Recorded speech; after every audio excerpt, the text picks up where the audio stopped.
I once...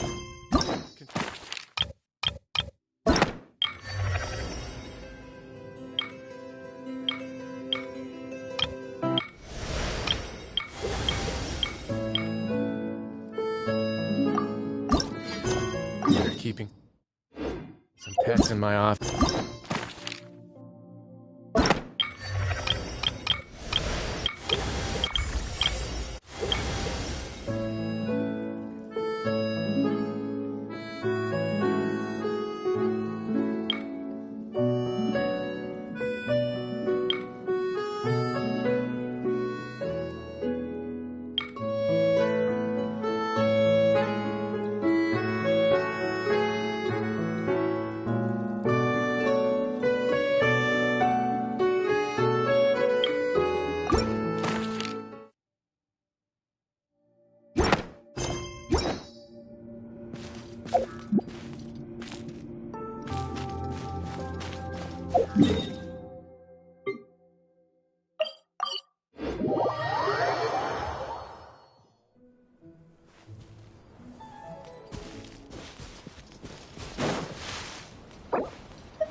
I'll wait for you here and see if Gemma shows up.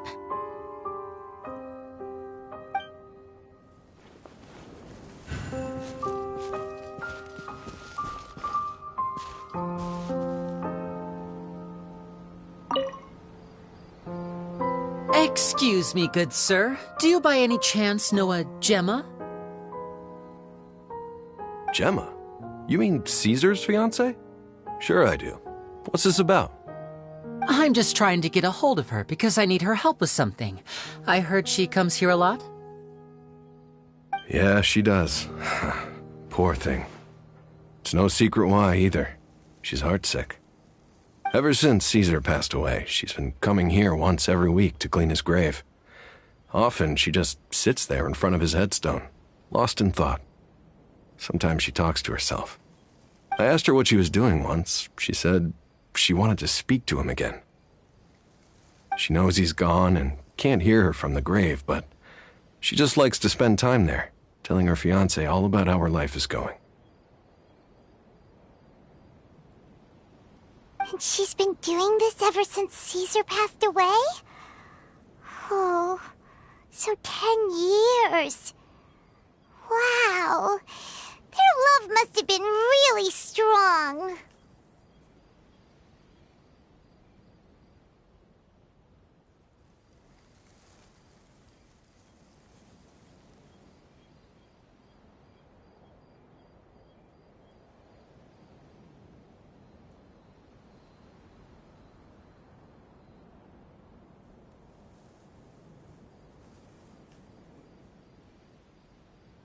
I'll bet.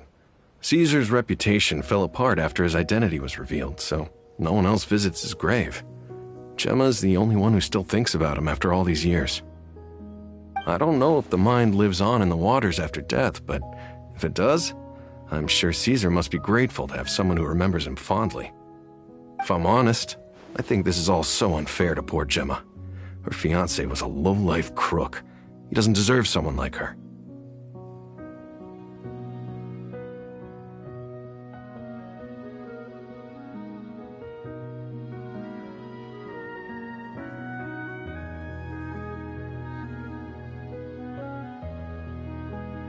Anyway, all of that said, she's running later than usual today. Normally, she'd be sitting in front of his grave by now. I wonder if she's okay. Well, that's everything I know, I'm afraid. You might have more luck asking some other people. All right, well, thanks for sharing all of this with us. We'll keep asking around. You're welcome. I just hope she'll be able to move on one day.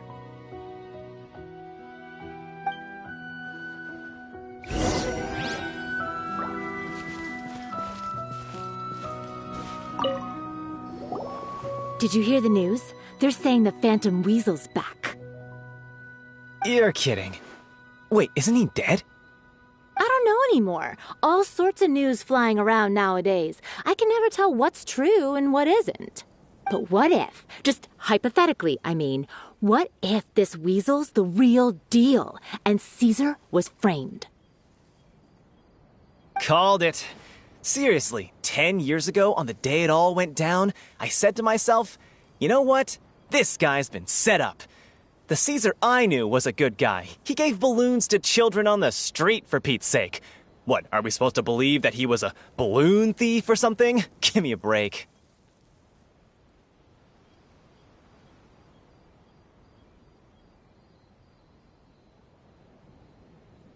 Oh, please. Weren't you the one cursing his name to high heaven when the police announced the news? You were all, oh, that gosh darn lousy son of a, oh, you think you know a guy, or words to that effect.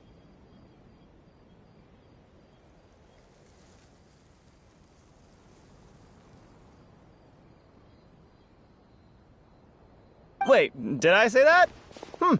I don't seem to recall. Hello there. Sorry for disturbing you, but I couldn't help but notice you were discussing the Phantom Weasel. We're actually quite interested in this topic as well, but we're struggling to get to the bottom of it. Do you think you could spare a moment to tell us a little bit about Caesar? You've come to the right people. Yep, I was there. Back when Caesar used to perform magic tricks on the street. He was a great magician. The best trick I ever saw him do was pop a transparent balloon, only for a whole bunch of doves to fly out from the inside. I was right up close and didn't blink or look away once, but for the life of me, I still don't have the faintest clue how he pulled it off. Really incredible stuff. I saw him perform too.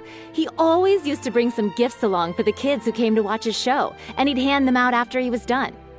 Sometimes, he even got the kids to write their wishes down, and then he'd make the items on the wish list appear in his next show. Huh. He doesn't sound like such a bad guy. But after he died, there were also rumors that he used the wish list to find out what was precious to people, with the intent to steal it later. As I'm sure you know, the Phantom Weasel would steal just about anything from anyone. Whatever the case, now that the Weasel is back, Caesar's become a hot topic once more. I bet Gemma must be pleased. If Caesar's name gets cleared, maybe it'll finally give her some solace after all this time.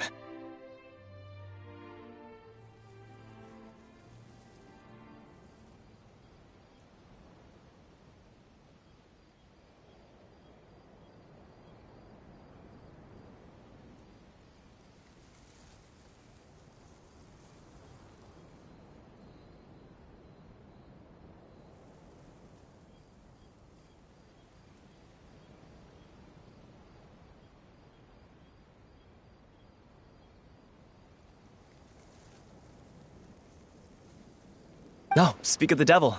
That's her over there. If you've got any more questions about Caesar, she's definitely the one to ask. So that's Gemma. Is it just Paimon, or does it look like something's wrong? Wait, it looks like she's injured. Come on, let's see if she's okay.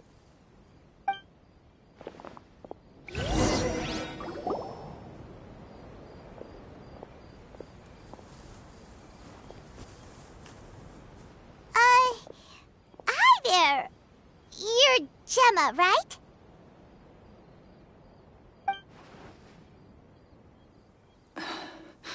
Who's asking? Don't be afraid, we mean no harm. It looks like you're injured. How bad is it? Thanks for your concern, but you didn't answer my question.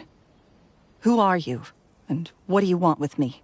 My name is Linny, and this is my sister Lynette. My name's Paimon, and this here's the Traveler. We're investigating the Phantom Weasel. The Weasel posted a warning letter this morning. If he still lives, that means that Caesar was falsely accused. You knew Caesar better than anyone else. So if you're willing, we'd love to hear what you think about all this. I promise you can trust us. We won't hurt you. In fact, we'll do all we can to keep you safe. I never believed that he was the Weasel. I suspected as much. Okay, so going back 10 years, do you remember anything strange in the weeks leading up to the accident? Did Caesar have a falling out with anyone, for instance? No, not that I know of. Got it. All right, sorry for disturbing you. If you don't have any more questions, please leave. I want to be alone with him.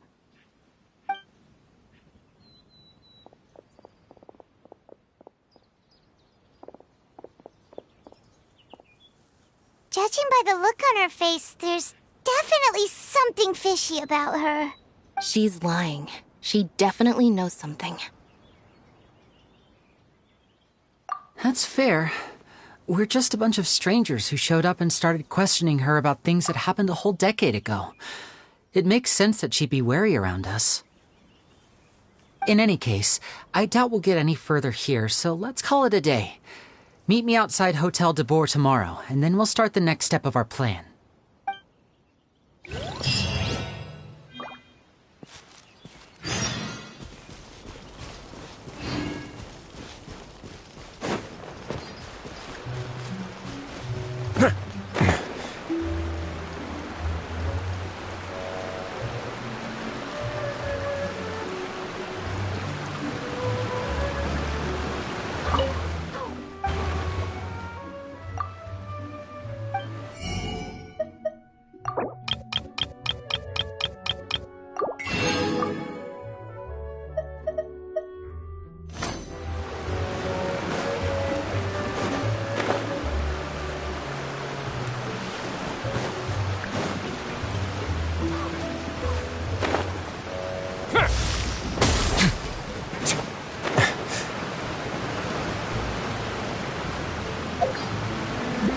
They say there's nothing new under the sun, but somehow a picnic in the warm sunshine never gets old.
over here.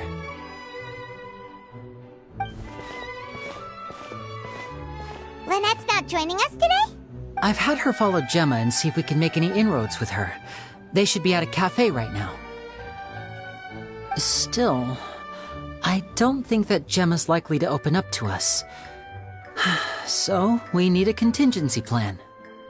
Today, we'll be looking into a guy named Lorenzo, Caesar's former pupil and assistant.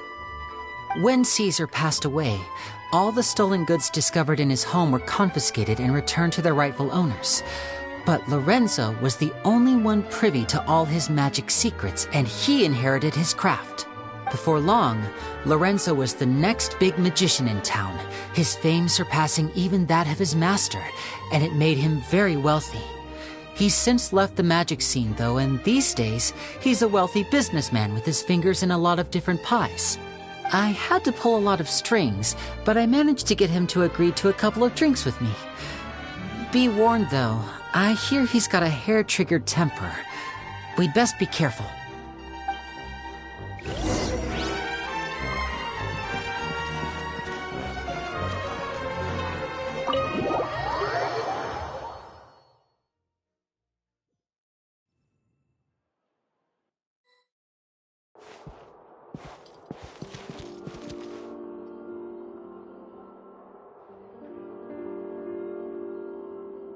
You neglected to mention that you were bringing 2 other people with you.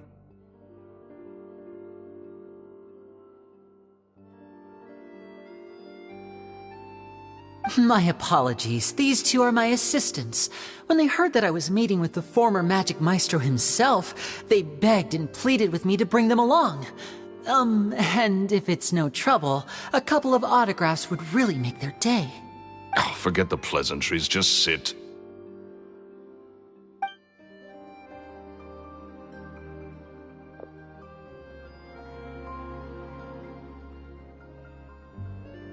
Get a load of this guy. Forget the pleasantries, he says, but he looks pretty happy about Linny stroking his ego. I only agreed to meet since we're both magicians. Do me a favor and cut to the chase. I have more important things to do than drinking. Much obliged, sir.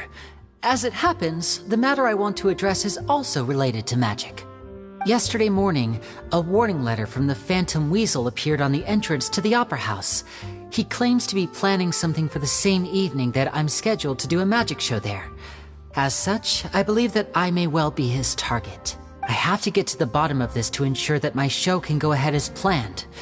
Naturally, any investigation into the Weasel starts with a few questions about Caesar, who... What is there to investigate? Caesar was the Weasel and he's been dead for 10 years. So what if some sick creep thought it'd be funny to write a warning letter? It changes nothing. Are you trying to tell me you actually bought it?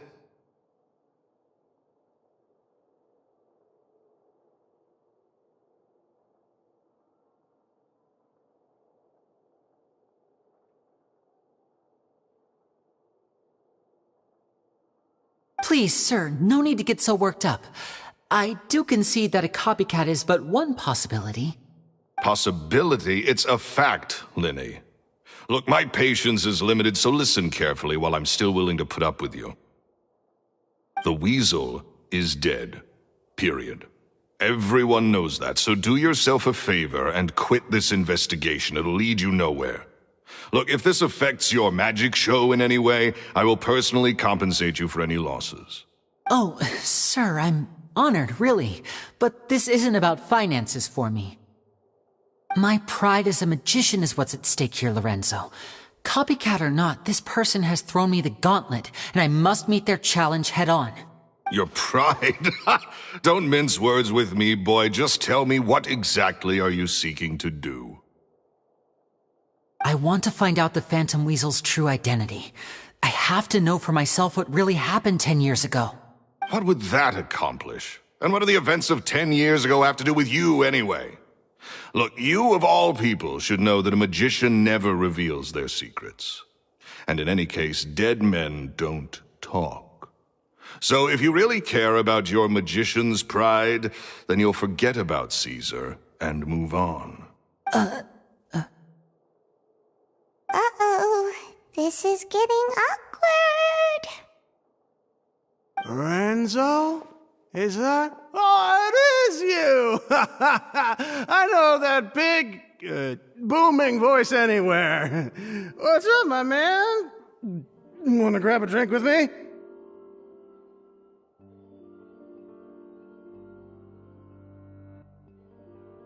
Another day, I'm busy. Oh, come on! You can't be all business all the time. You know what they say? Live fast, die young. You gotta learn how to kick back and relax once in a while. Oh, come on! You can't be all business all the time. You know what they say? Live fast, die young. You gotta learn how to kick back and relax once in a while.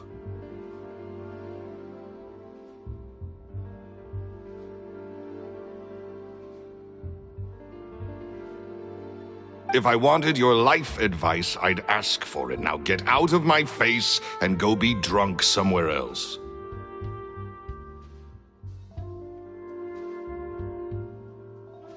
Sorry, my good sir. I don't believe I've had the pleasure.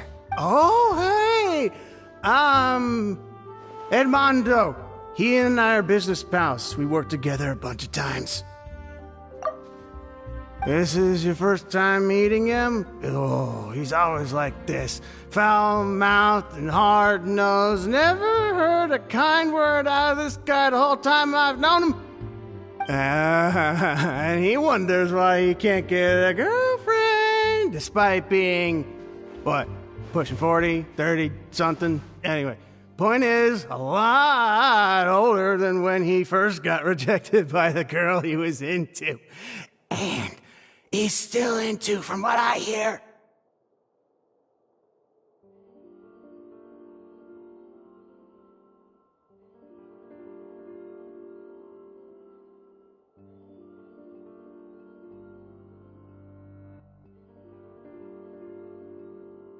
Shut up and get out of my face. Another word out of you and you can forget about doing business with me ever again.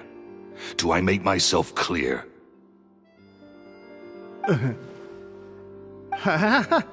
Sorry, I may have had a little too much to drink. All right, I'm gonna leave. Don't work too hard.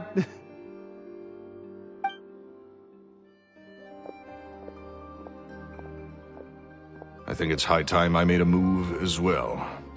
If you really want to investigate this, Linny, be my guest. But if nothing good comes of it, don't say I didn't warn you.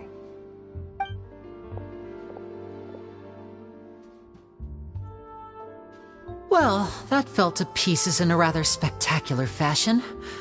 Any thoughts? Totally. And what was all that about compensating you for your losses? Why would someone you just met make an offer like that? He's gotta be hiding something. And not like Gemma. She was a little suspicious, but this guy's definitely covering something up. I think so too. We need to look into Lorenzo more closely.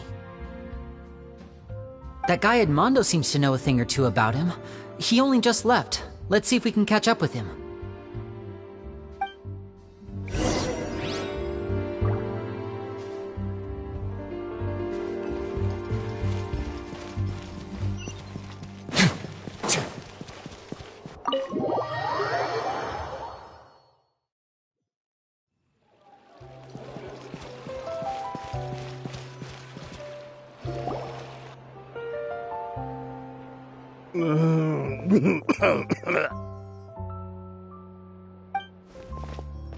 You okay there? Who are you? Oh, it's you guys. Don't worry about me. I must have had one too many. I just need to ride it out. I say way too much back there, didn't I? Yeah, I nearly talked myself into complete financial ruin. Note to self, no more drunken chats when Lorenzo's around. So, he was serious about threatening to cut you off? Ugh, Paimon knew he was a bad egg. Hey! keep your voice down. Don't go prying into Lorenzo's personal affairs. Bad things happen to people who ask too many questions. Or make an enemy out of him. What kind of bad things? Don't even ask. I'm sorry. I'm gonna have to cut this conversation short. I'm not crossing that line again. And take it from me, trouble with Lorenzo is one thing you don't need in your life. You some flare-up back there. I don't know what you said to him, but clearly it touched a nerve. That's not a good sign. You're too young for this. Don't get in over your head. I'm leaving.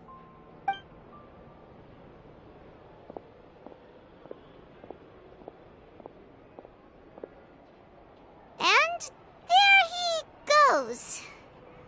What do we do now, Lenny? Shh. I think we're being watched. Someone was listening in to our whole conversation. Don't say anything and don't look back. Any altercation in the city will attract the guards. We better take this elsewhere.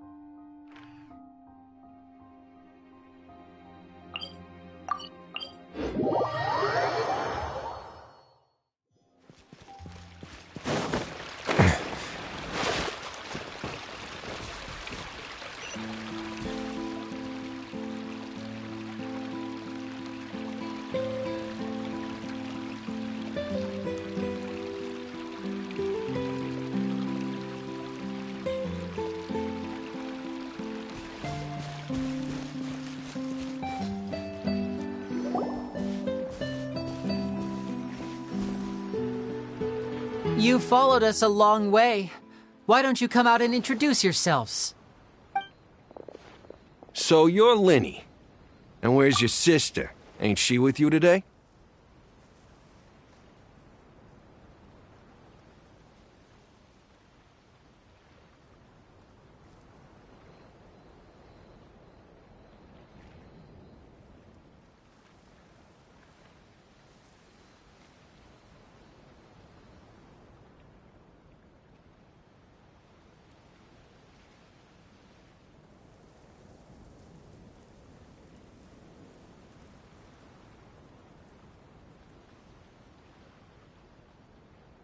Save us the trouble and go fetch her for us.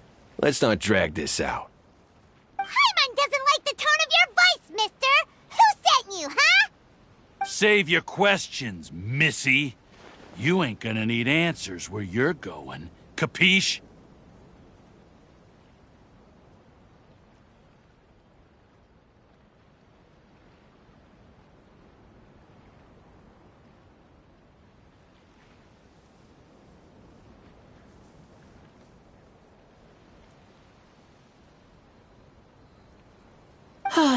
Looks like we can't avoid this fight.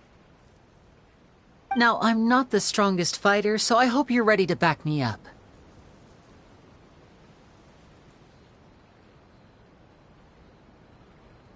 Don't worry, we got this!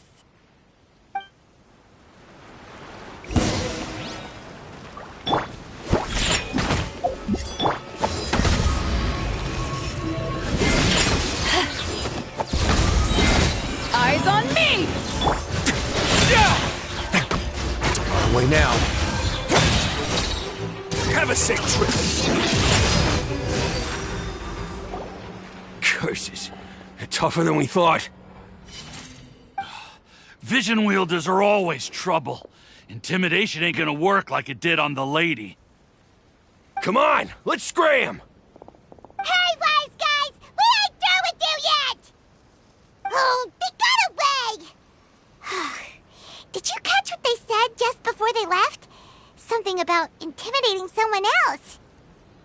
Sounds like they just wanted to rough us up as a scare tactic, and they've already done it to someone else, but who? You're right. She was injured when we saw her yesterday, and she acted like she had something to hide. Maybe she was too scared to tell us the truth because those guys had threatened trust her. Well, if that's the case, she should be more willing to open up to us once she learns that those thugs won't be bothering her anymore. Let's head back to the cafe and see if we can get any information from her.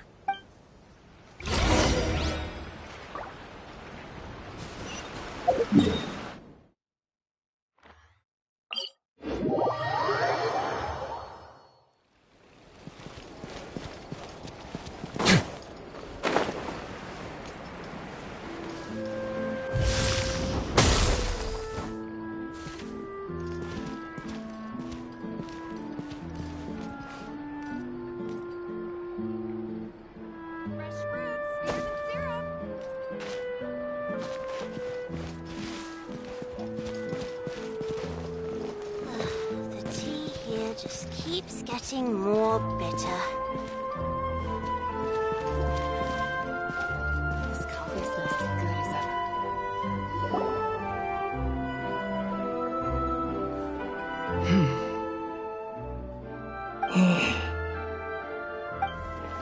Gemma?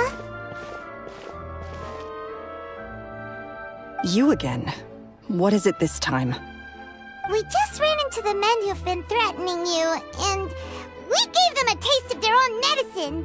So, you can relax now. We're here to protect you. What? Why? I didn't tell you anything. Why would they come after you? Sounds like they're no strangers to you.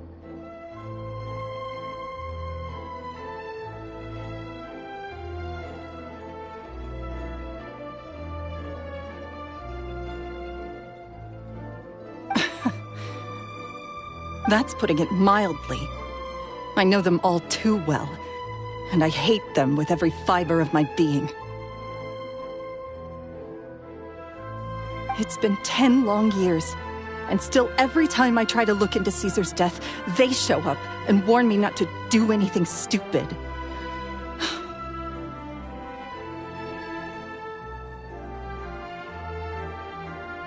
How do I know I can trust you?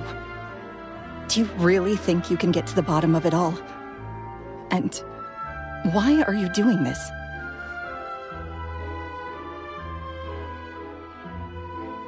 I'm afraid I can't reveal all the details just yet, but I can promise you this.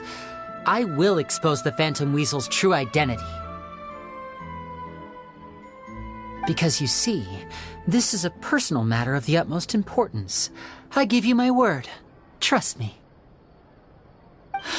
Okay. How can I help you?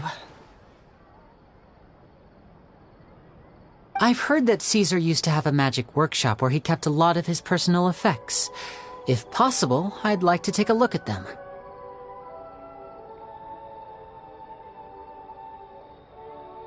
Do you know where it is?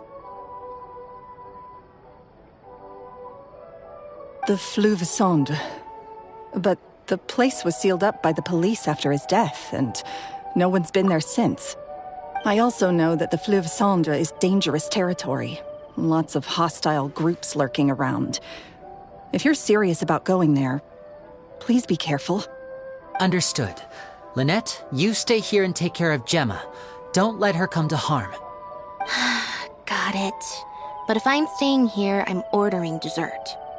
I mean, bon appetit, but stay sharp, too. They're likely to come for you while I'm away. Okay. All right. Power saving mode off. I'll start taking this more seriously now.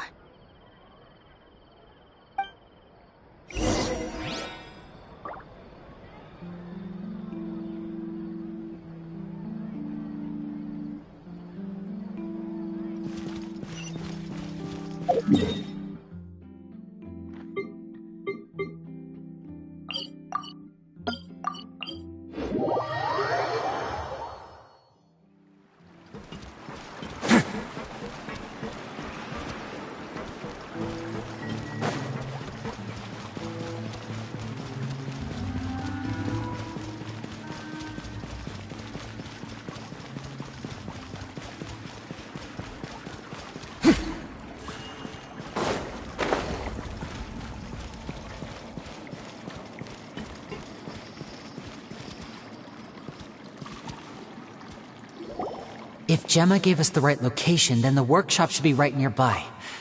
Huh. Looks like these boxes are blocking the entrance.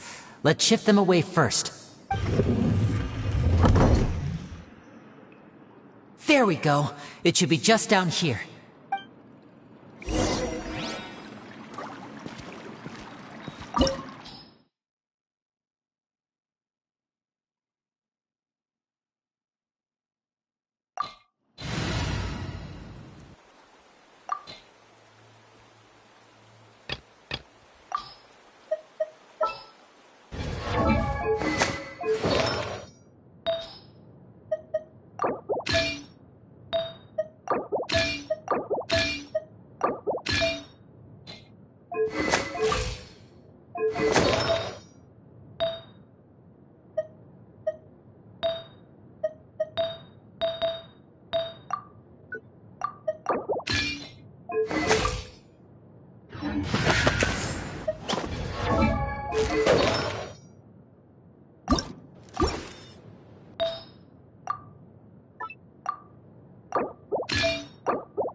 So this was Caesar's workshop. Nothing suspicious here, just normal magic props. Let's head in further.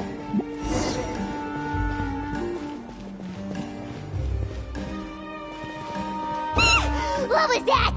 Oh, is this one of Caesar's gadgets? Guess we must have triggered some sort of device.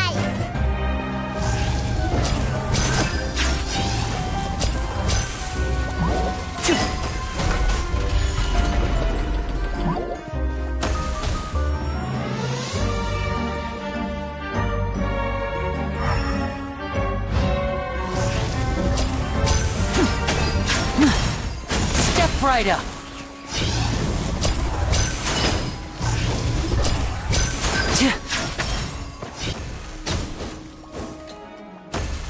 Whoa.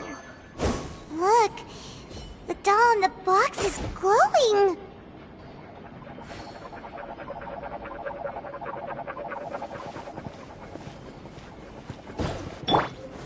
Gather! There's something written on the card on this doll. Let's take a closer look.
Looks like we've reached the end of this route.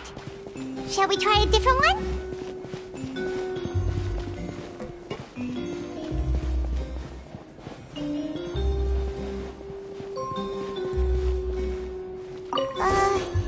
These magic boxes are moving. What do we do? One of them looks different from the rest. Let's investigate.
That's weird. Have we reached the end already? There's nothing here. Maybe this was a wasted trip. This place seems a little too ordinary for a magician's workshop. There's a distinct lack of mystery. We've triggered quite a few devices on the way here. I'm starting to wonder whether Caesar built this whole place as one big, elaborate magic contraption. If so, then there must be more to this place than meets the eye. Maybe a hidden room somewhere. Aha! If I just move this book, then hopefully... and... presto! A secret passageway! How did you know? I'm a magician too, and apparently great minds really do think alike. Looks pretty big inside. Let's head in and take a look around.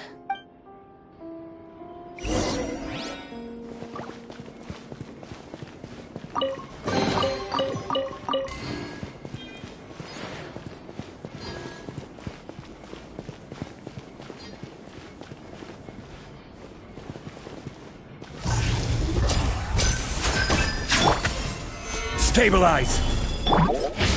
Thunder!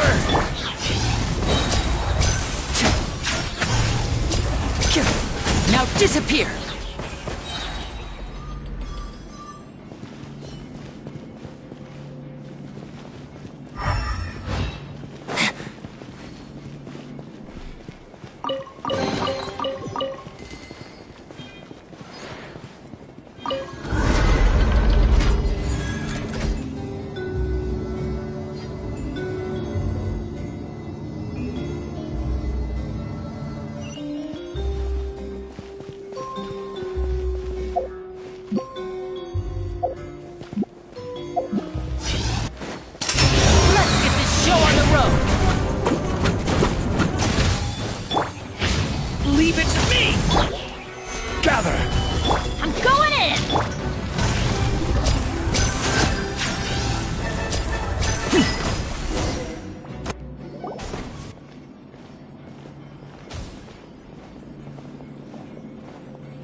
have you stopped, Lenny? Is there some device in that box? Huh. It just looks familiar somehow. Let me check this out for a second while you guys go on ahead. If anyone makes a major discovery, let's rendezvous here. All right, see you in a bit!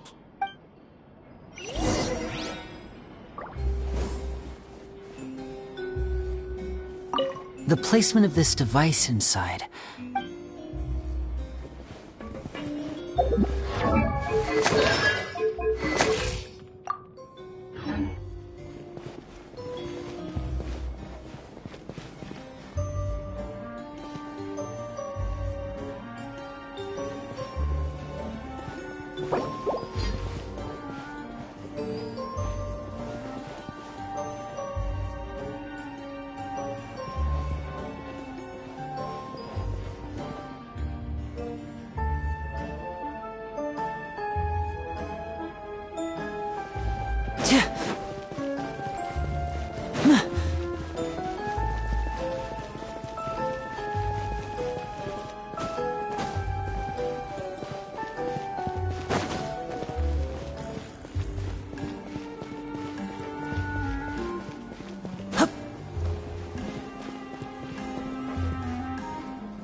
Guess we've got to finish it in one run, huh?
Principles of magic.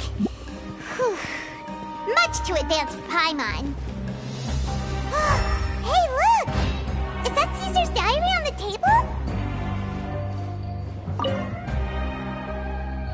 This book's thick as a brick! Let's take a peek inside it, shall we?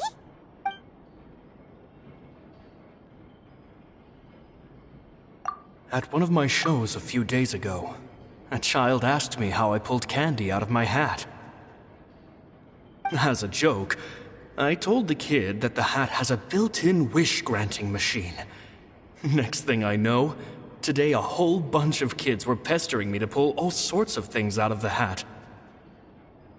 So I told them another white lie. The machine needs time to power up, but in the meantime, you can write your wishes down. Well, they took me up on that offer, enthusiastically. As I write this, I've only just got back from running around all over town, buying the things they wanted. Boy, are my legs sore. I wound up saving very little this month, but that's not a major issue. I now have a bigger problem. How am I going to hide all these things inside my hat?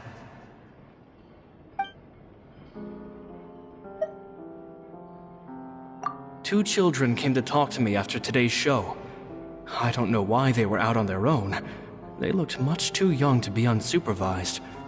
I do hope they got home safely. Anyway, they said that they wanted me to teach them how to do magic.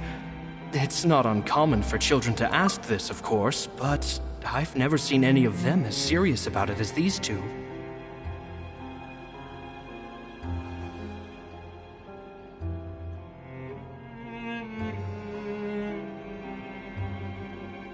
I told them that learning magic is very hard work, but that didn't faze them at all. It's like they already knew. They seemed so committed. I couldn't turn them down.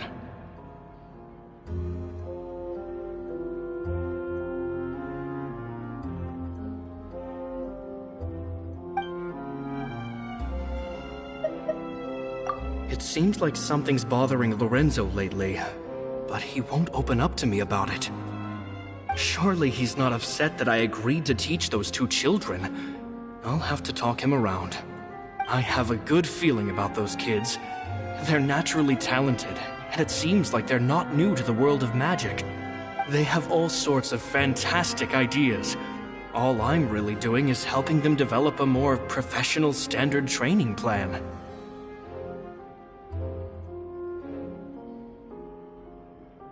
They wanted to call me Master, but I told them they absolutely mustn't. Any magician worth their salt could have taught them what I have. They're the geniuses here. Compared to them, I don't deserve to be called any sort of master. With time, I have no doubt that they could become far greater magicians than I. My only concern is why they're so mature for their age. I fear they've had to grow up too fast.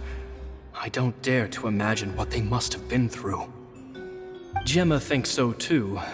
She doesn't like being around them. Says that their eyes are too piercing. They don't bother me, but then again, I've never been the sharpest tool in the shed. It's nearly time for me to go on tour. I asked the two kids if they'd like to come with me, but they shook their heads.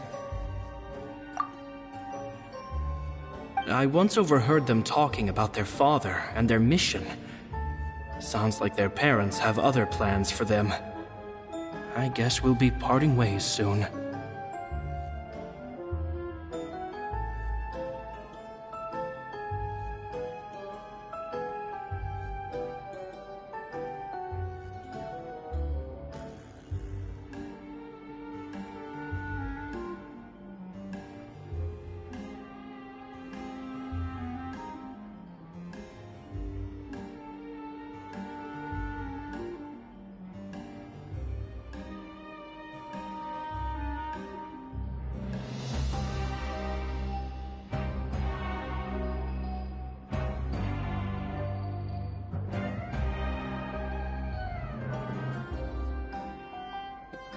It's only been 10 days since I first met them, but I think that I've gotten a feel for their personalities now. They're very tough, but also very cautious, and they trust no one but each other. This, I fear, is not a good habit to have. They hide things from me too. For example, when I asked them where they live and why they wanted to learn magic, they lied. That's the thing about children. Whenever they're trying to cover something up, it always shows somehow. I can sense that their lives have been hard, possibly even dangerous too. They're not like other children. It's a shame that I can't do more to help them. After thinking things over, I decided to tell them a bit about how I see the world. It's full of lies and falsehoods. And that is why we must find our own truth. P.S. I hope they won't find my nagging annoying. Children are so opinionated nowadays. Will it do them more harm than good for someone they've only known 10 days to lecture them like that? P.P.S. maybe I'm overthinking this. Children aren't interested in grand philosophies. It probably just went in one ear and out the other. I bet they've already forgotten every word I said. Oh, Caesar, Caesar. Just mind your own business next time.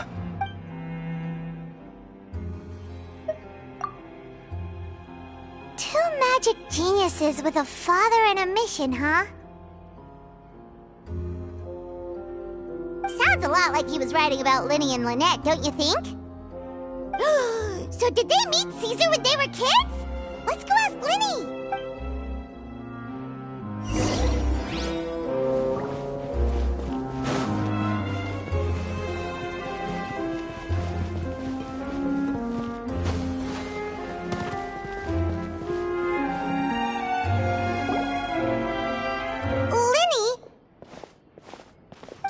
Hold that thought. As I expected, there's a lot of fishy things going on in this place. Fishy? Uh-oh, what have you found? All in good time. Before we go over our new leads, I want to tell you how a high-altitude escape is performed. First, the magician slots themselves into a magic box in full view of the audience. The box is then suspended high in the air, and a short while later, the base automatically opens. At this point, a dummy will fall out of the box, but it looks real enough to grab the audience's attention, and they start wailing and screaming.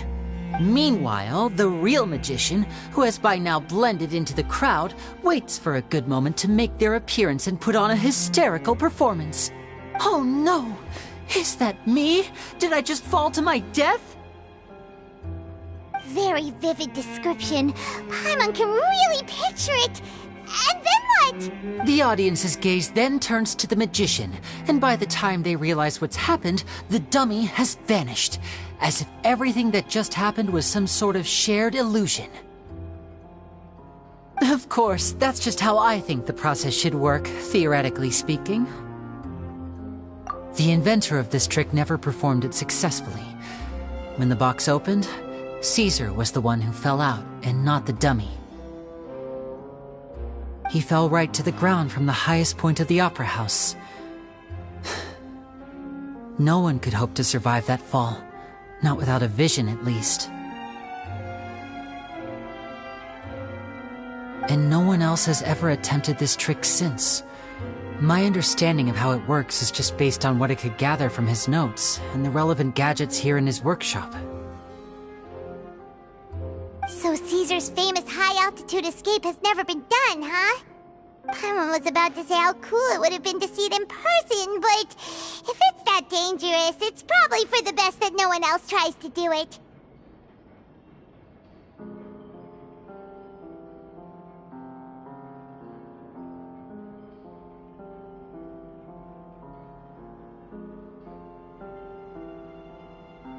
Wait a second.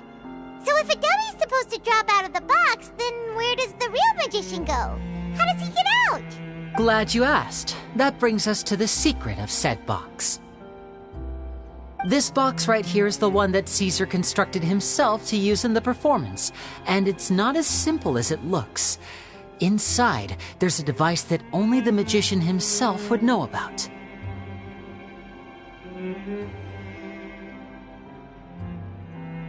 Once the magician's inside and the box is lifted up into the air, the audience's view of the box is fixed at a certain angle.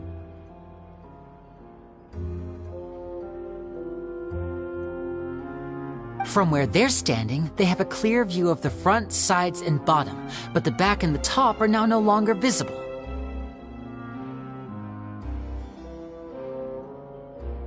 At this point, the magician presses a button inside the box, opening a secret door out of view.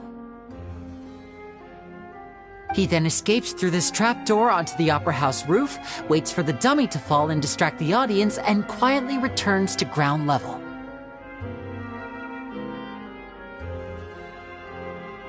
That's way simpler than Paimon imagined. Even Paimon could probably do it. Well, there's a little more to it than that, of course. The hardest part of this trick is controlling the audience's mood and reactions. That takes an exceptional degree of showmanship. There's the falling dummy, the miraculous reappearance, the pompous performing. Maybe the magician would even have themselves tied up before it begins to strengthen the impression that there's no escape. Many days and nights of careful research and painstaking practice would have gone into this, all culminating in a performance just a few minutes long, but one that still manages to transform the shock and grief of a tragic accident to the joy and laughter of a mesmerizing magic trick. Caesar was a highly accomplished magician, but unfortunately, even he didn't manage to pull it off. So, how did it go so wrong? You said you found some fishy stuff here. Have you figured out what really happened? I can make a pretty good guess. I looked into the case files. The magic box Caesar was using at the time of his death had the secret button I mentioned positioned on the right-hand side. And, sure enough, he always used his right hand as his dominant hand in public. Okay. Nothing suspicious there. But here's the strange thing. Most of the devices in this workshop have the mechanism on the left-hand side, including this box right here, which leads me to believe that Caesar was in fact left-handed. Because a magician can't afford to have their most basic habits stand out too much. People naturally focus their attention on the most important details of the task or situation at hand. But a magician needs to be able to redirect an audience's attention at will, so as to avoid arousing their suspicion. The essence of magic is getting people to believe a lie. If even the truth raises eyebrows, the falsehoods become all the more difficult to mask.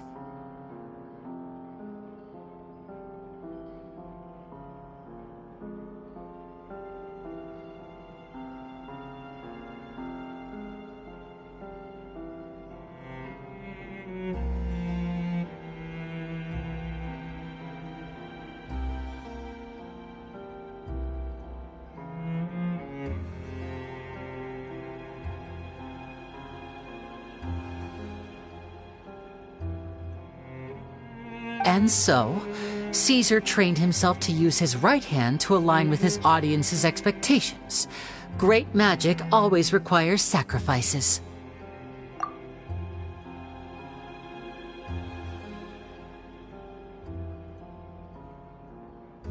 But in his most stressful and nerve-wracking moments, and when no one was watching, reflex would kick in and he'd use his left hand. That's why he set his gadgets with the mechanism on his left. Exactly. I think that's likely what happened. Caesar would have been under a lot of time pressure during the escape. He'd have had mere seconds to open the hidden compartment, retrieve the dummy, then open the secret door and make a swift escape. But I'm sure he was confident. He would have rehearsed countless times to the point where it was second nature. He'd barely need to think about what he was doing because muscle memory would guide him through. So he opened the compartment, took out the dummy, checked everything was in order, and then went to leave. With his left hand, he reached for the button, and suddenly, his heart skipped a beat. It wasn't there. Much like when you reach for your keys but find your pocket empty, his mind needed a moment to process what was going on. Instinctively, his left hand would keep feeling around for the missing button, maybe for another second or two, until the bottom of the box gave way.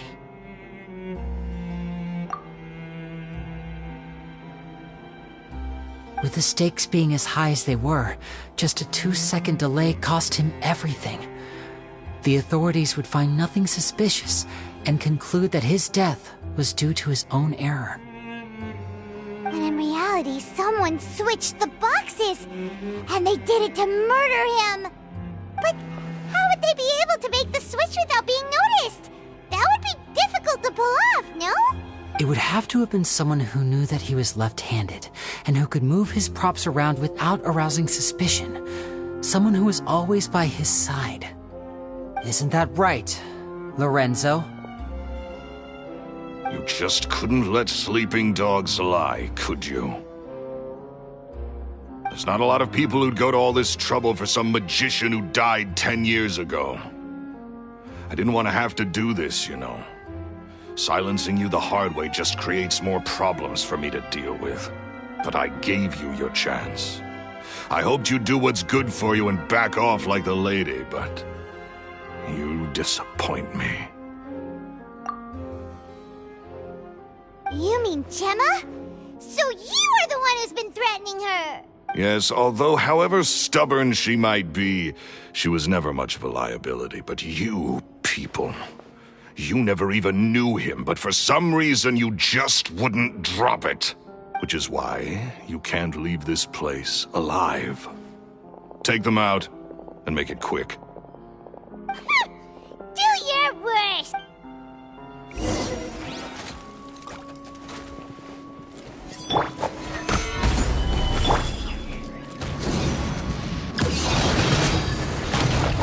Let's light it up!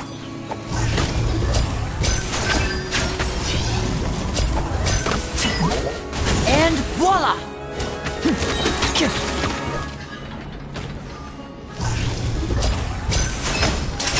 Here comes the finale!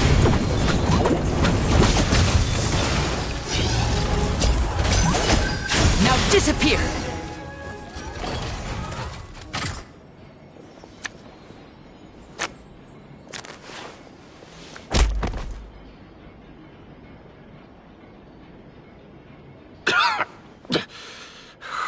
You kids are tougher than you look. Had enough yet, Lorenzo? Your cronies can't help you now.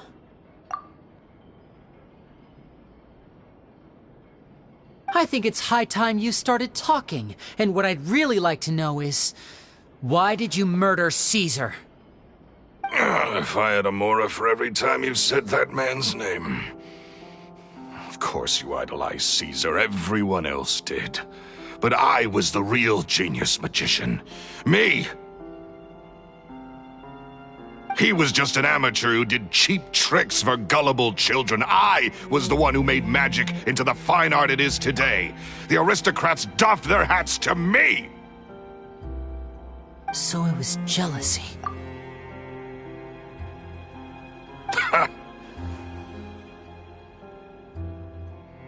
Jealousy. Hatred, more like. I hated Caesar. All he cared about was his magic. He lived and breathed it. He poured everything into his street performances and his stupid tours like it was just a hobby to him, never bothering to think about Mora. What sort of fool devotes their life to the art of deception and never has a Mora to show for it? But the people loved him, didn't they? Oh, how they looked up to him.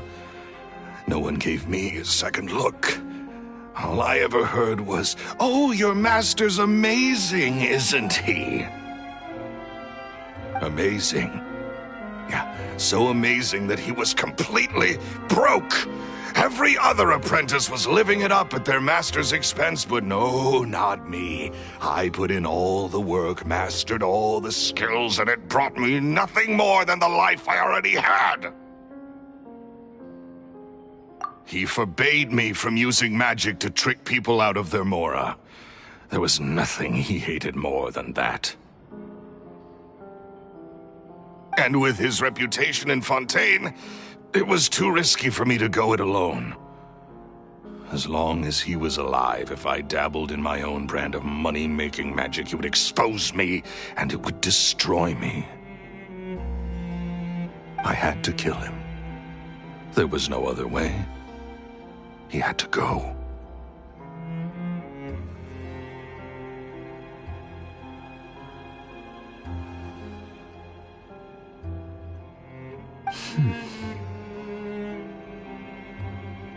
And this was your only motive?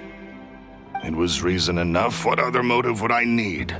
Well, I was under the impression that there might have been other factors at play.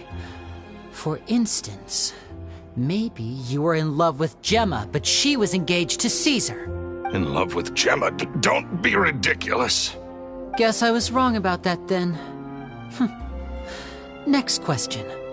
Are you the Phantom Weasel? I am. Caesar was so strict with me. He insisted that his way was the right way, that the sole purpose of magic was to bring joy to the world. I never bought into any of that. I was more interested in the practical value of magic. Sure enough, it helped me fill my pockets with all kinds of valuable treasures. Oh, yeah! Charlotte told us that the weasel would steal whatever people valued, no matter how much it was worth. That's just how it looked from the outside. What would any thief want with second-rate loot? I've only ever targeted high-value items. I stole cheap things as a way of practicing my craft. It was other people's overactive imaginations that conjured up the preposterous image they then dubbed the Phantom Weasel. So, that's the story, huh? Well, I hope you're ready to tell it all over again during your trial. What choice do I have? You're a pack of wolves, and you've got me between your jaws. You've seen what's here, and my last-ditch effort to stop it getting out has failed. What else can I do? So be it. I've enjoyed power and wealth for the last 10 years, the likes of which Caesar could never give me. I wouldn't choose for things to end this way, but I regret nothing. Very well. In that case, I'll contact the guards. Traveler, Paimon, keep an eye on Lorenzo for me. I'll meet you just outside the workshop when I'm back.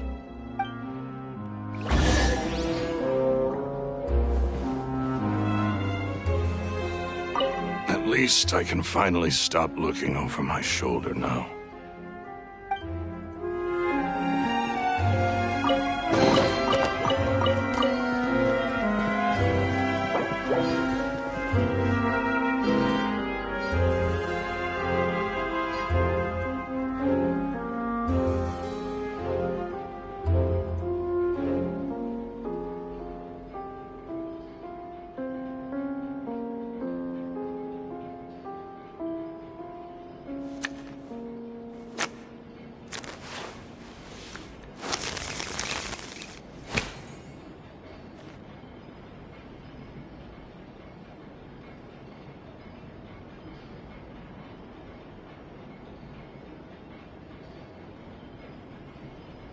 I wonder what my dear sister Lynette is doing right now.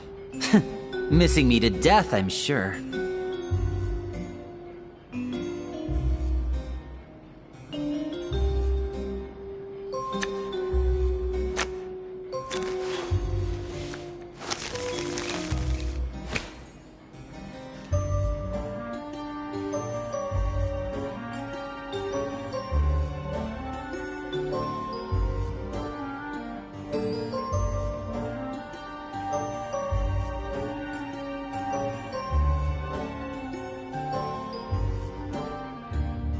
This is no time for distractions! Seriously, you have a great magician standing right here. You don't want to miss the best part, do you?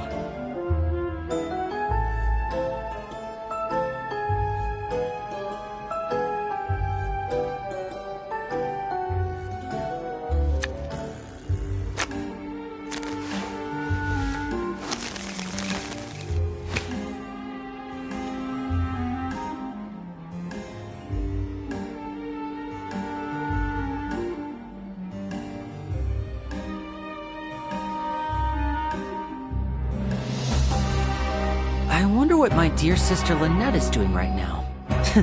Missing me to death, I'm sure.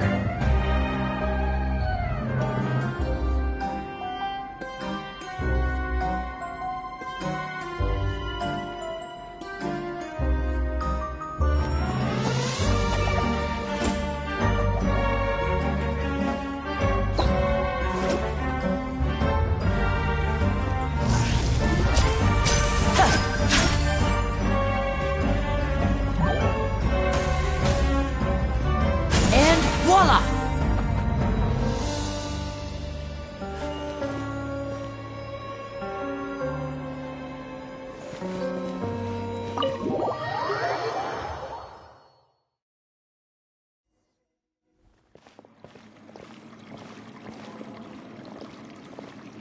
Lily has told me the whole story.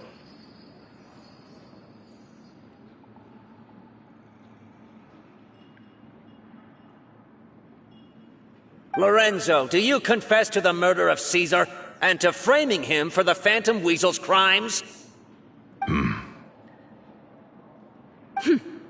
Look who's finally developed a conscience. What kind of disciple murders their own master? I hope it was worth it, because they'll be hell to pay.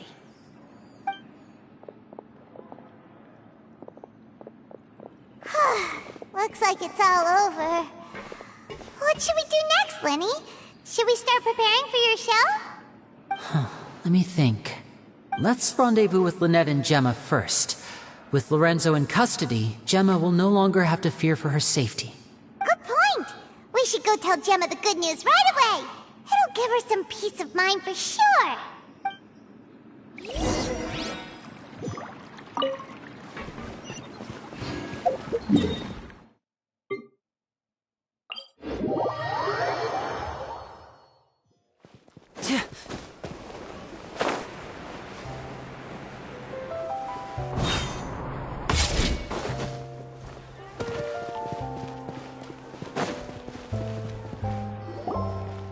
Ah, you're back.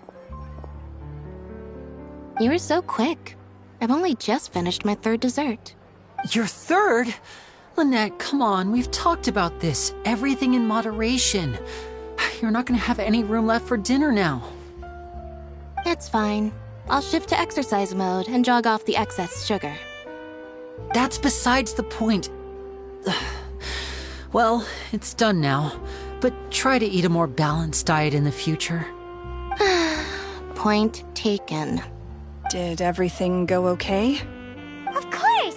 Lorenzo was no match for us. The guards are taking him into custody as we speak.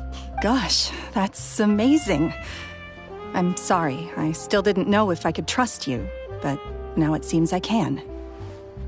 I had my suspicions about Lorenzo, but It's okay, we understand. He did threaten you.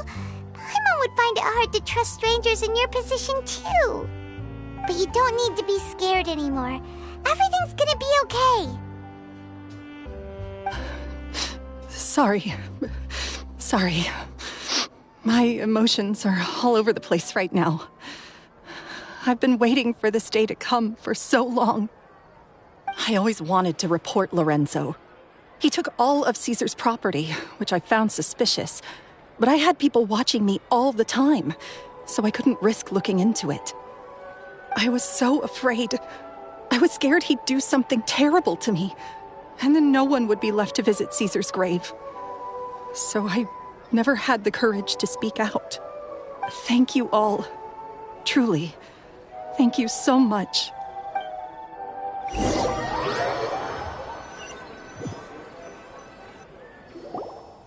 Thank you all for clearing Caesar's name. I never would have guessed that Lorenzo was the real Phantom Weasel. He never showed any signs that there were problems between him and Caesar in public. From the outside, it looked like they got along great. And to think that lowlife's been living life to the fullest all this time, while Caesar's name was getting dragged through the mud. It's a travesty. At least his soul can finally rest in peace now, thanks to your efforts. If only I'd realized before it was too late. Don't blame yourself, Gemma. This isn't your fault. Yeah, you still have the rest of your life to live. Caesar wouldn't want to see you spending it feeling guilty.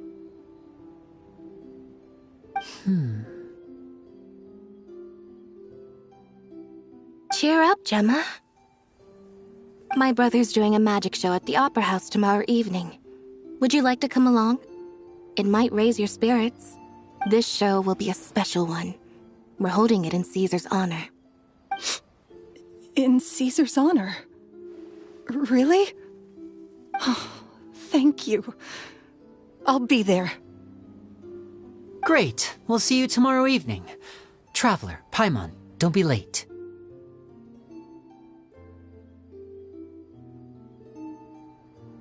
Don't worry, we'll be there. No No way are we gonna miss out on a free magic show. Wait, Paimon feels like we're forgetting something.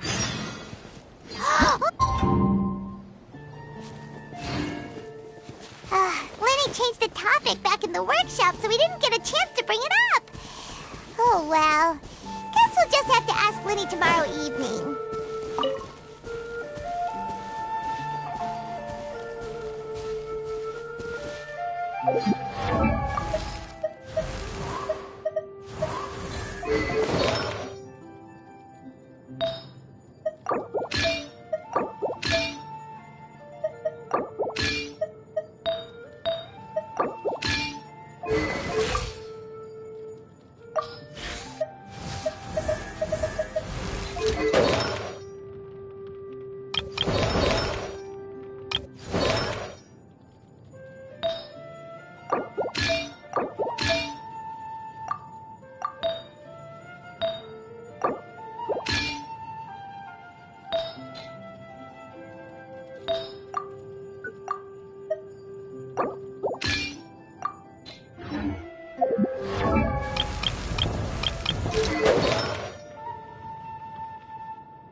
This realm is...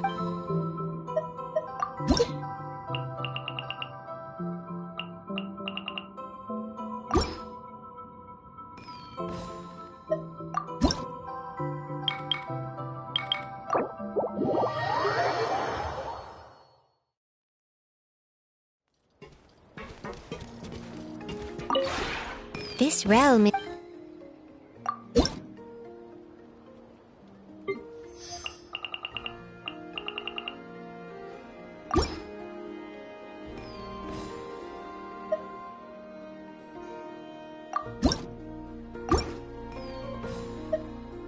If you ever have...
Paimon's excited to see another of Linny's magic shows! Wait. Lynette, shouldn't you be on stage by now? Not this time. My brother's going solo today. So, I'll be watching with you. Good evening, ladies and gentlemen. I hope everybody's ready because the show is about to begin.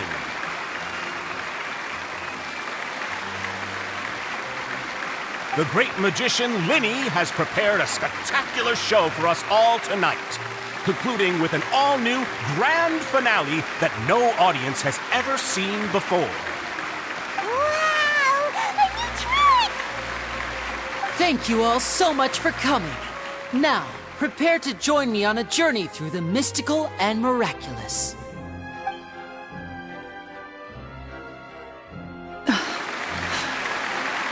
Exciting stuff, isn't it? Yes, it's just... It reminds me of him. No wonder. Caesar was a famous magician too. So, how did you two first meet, Gemma? Well, I was out on the street once, and I saw him performing for little children. Children love magic, because they're willing to believe in things that can't be rationally explained. Caesar had this amazing way of bringing them into a dreamlike world. And somehow, I felt drawn to him too. So I went up and asked him to do a trick for me. Aw, that sounds so romantic. What trick did he do? It was with a flower. He took it in his hand, snapped his fingers, and it magically appeared on my head. I was so happy that day. No one had ever given me a flower before that.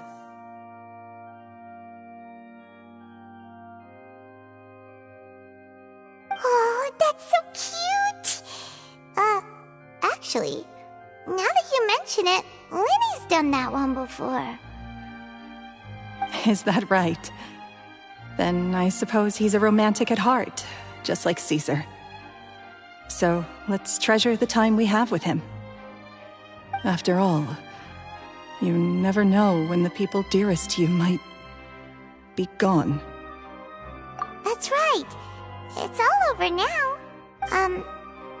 Paimon doesn't really know how to comfort you, but at the very least, no one's gonna be intimidating you from now on.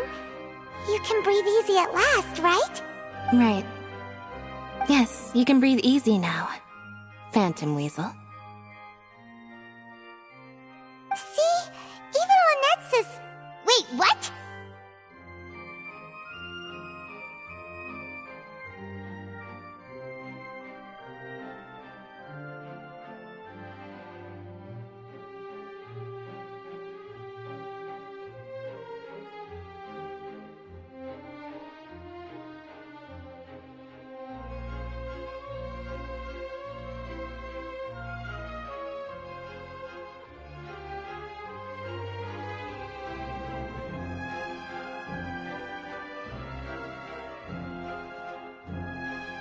The Phantom Weasel? Lorenzo escaped? Where is he? What do you mean, Phantom Weasel? As Lenny once said, a performer's job is to commit fully to their role and put on a flawless performance for their audience.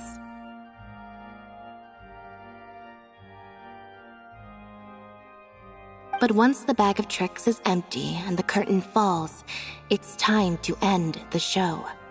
The spotlight is no place for someone with no more cards up their sleeve. It's been 10 years, Gemma. Aren't you tired of the grieving widow act? I think it's time to put an end to it.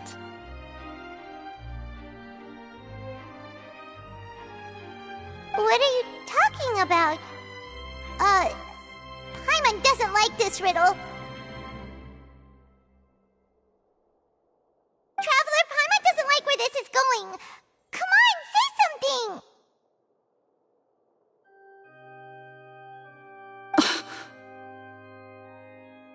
Ladies and gentlemen, I hope you're all enjoying the performance so far.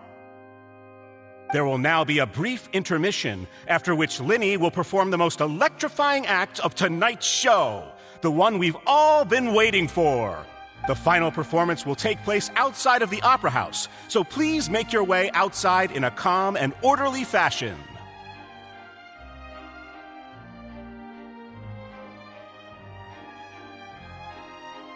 The Phantom Weasel never did like public places, did they? Don't worry, this place will be quiet soon. Let's talk somewhere else for now.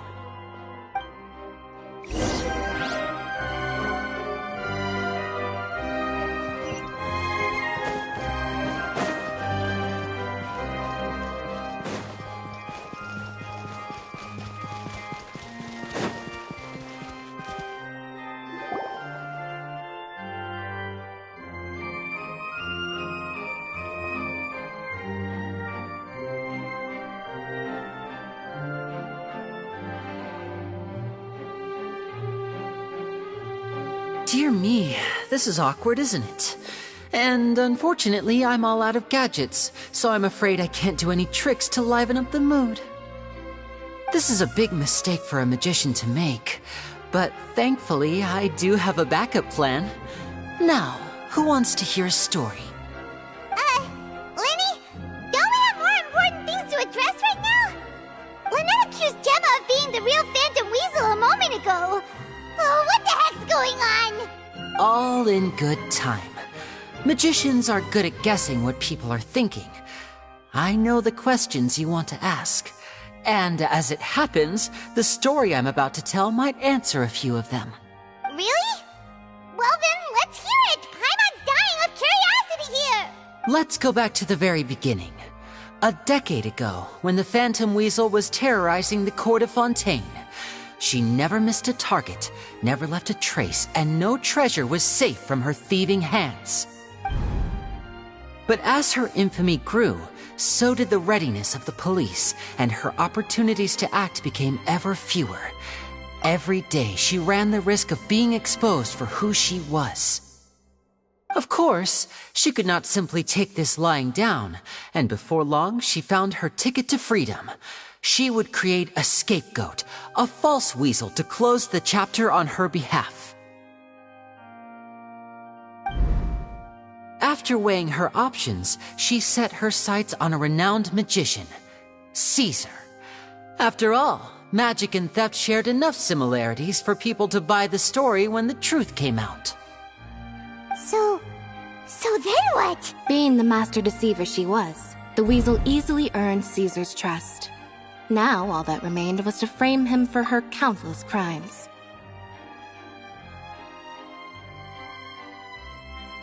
But as she was considering how to make her move, she noticed Caesar's aggrieved pupil, and a new thought entered her mind.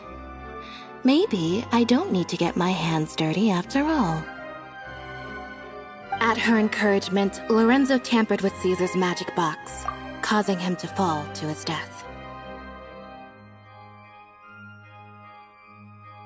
Afterwards, Lorenzo seized his master's property, and the weasel set about tarnishing Caesar's reputation. Two co-conspirators committed the perfect crime.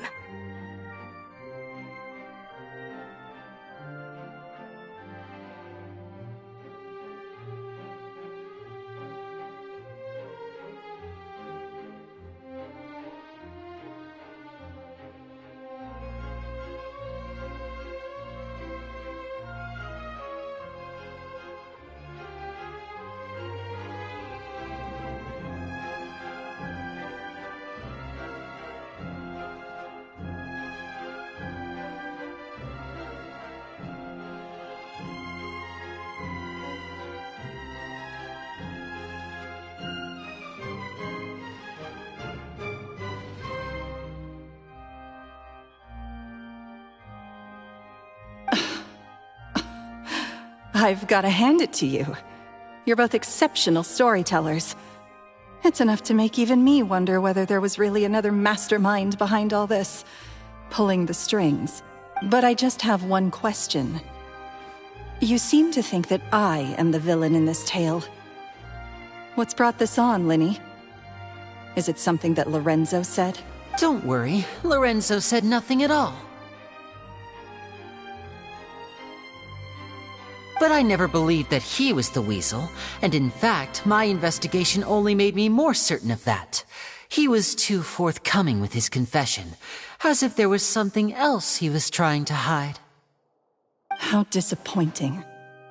So you'd sooner trust Lorenzo than me, even without a shred of evidence? A magician is an expert at playing the audience to get the result they want. And I have no doubt that you, Gemma, are equally talented in this regard.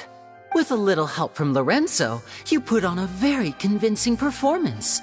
The lovesick fiancé, whose devotion to her betrothed is unshakable, even under threats of violence. Caesar was maligned and hated by all for 10 years, but you? Everyone sympathized with your plight. Who would suspect for 1 second that the lovely young lady always seen weeping in front of Caesar's grave was actually the mastermind behind his demise? No, not that poor lady. Perish the thought. Wait, so you mean the whole intimidation thing was just a hoax? Gemma and Lorenzo were both in on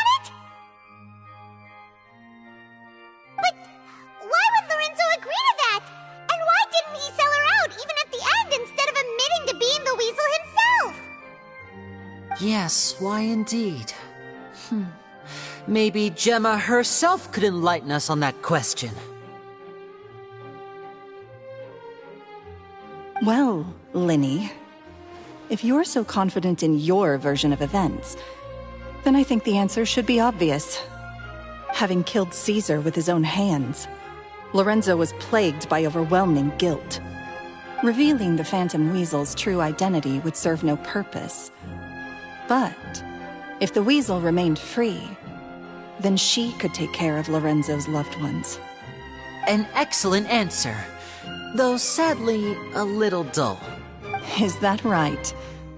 Well, don't let me bore you. If you'd care to change the topic to something more interesting, I'd be much obliged. As a matter of fact, there's one thing I'd really like to understand. Why would the real Weasel have targeted things that only have value to other people? Could you shed any light on that? Of course. After all, we're just telling stories here, aren't we? If I had to guess, I would say that the real Weasel must have had a terrible childhood. Left to fend for herself after her parents died young. Betrayed, scorned, beaten. She'd scrounge waste paper from garbage bins to draw on, using twigs and dirt for lack of ink and pen. She'd sew ugly rag dolls from whatever scrap material she could get her hands on. This was her only source of happiness in life. But it was all she needed, and she was content. Until the world decided that even this was too good for her. Once again, she was betrayed. And this time, everything was taken from her. She felt like life was a miry pit that dragged her further down the more she struggled to escape. At that tender age, she should have been happy. Instead, she stood in the shadows and watched with envy as all good things in the world passed her by. This was a fate too cruel for anyone to bear. Her pain became a breeding ground for dark thoughts. Thoughts which festered and grew into a twisted solution to her troubles. I detest the happiness of others, in all its forms alike. I will rob them of everything they hold to be good and true, and it will fill the void in my soul.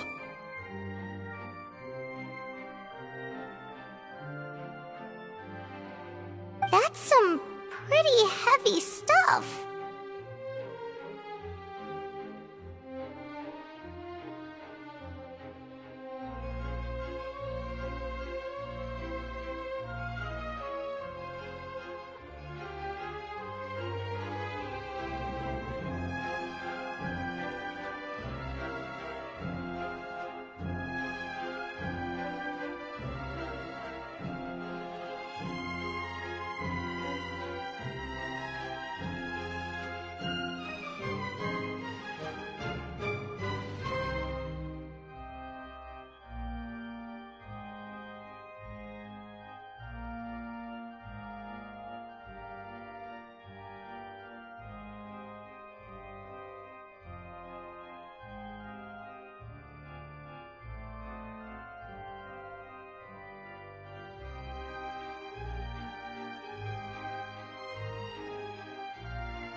Now it all makes sense.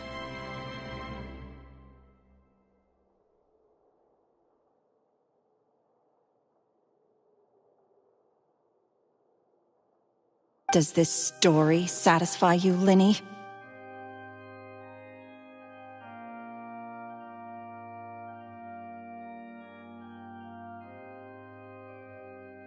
Yes, it is quite to my tastes.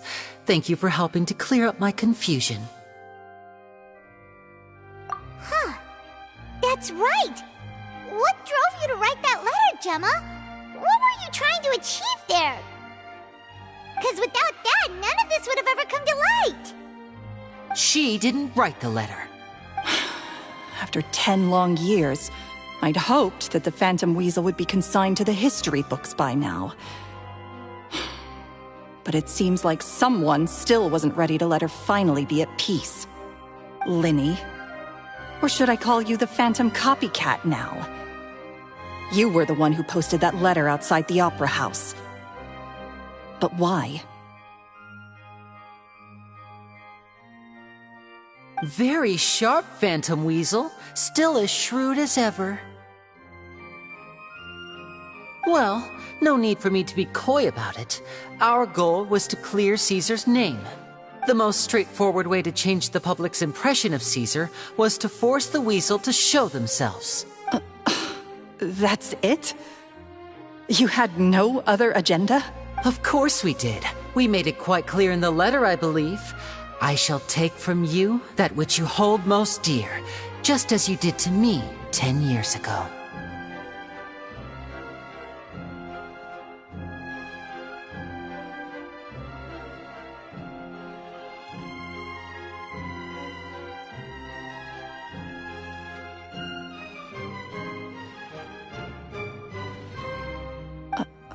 10 years ago? You mean Caesar's death? You met him?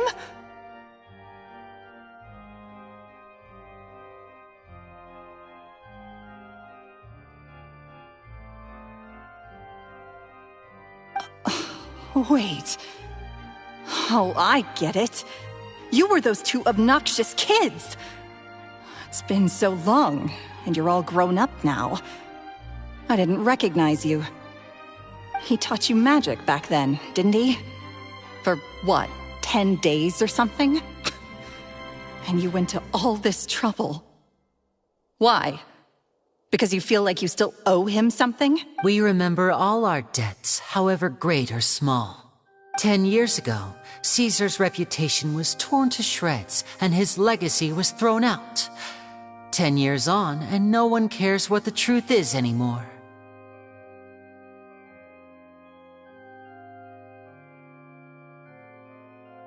But we did not forget, and so we came to find you.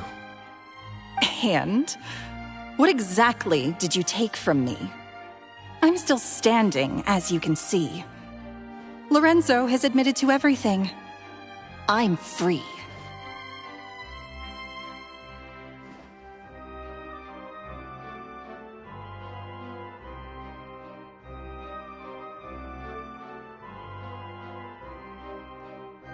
Free? Do you really think so?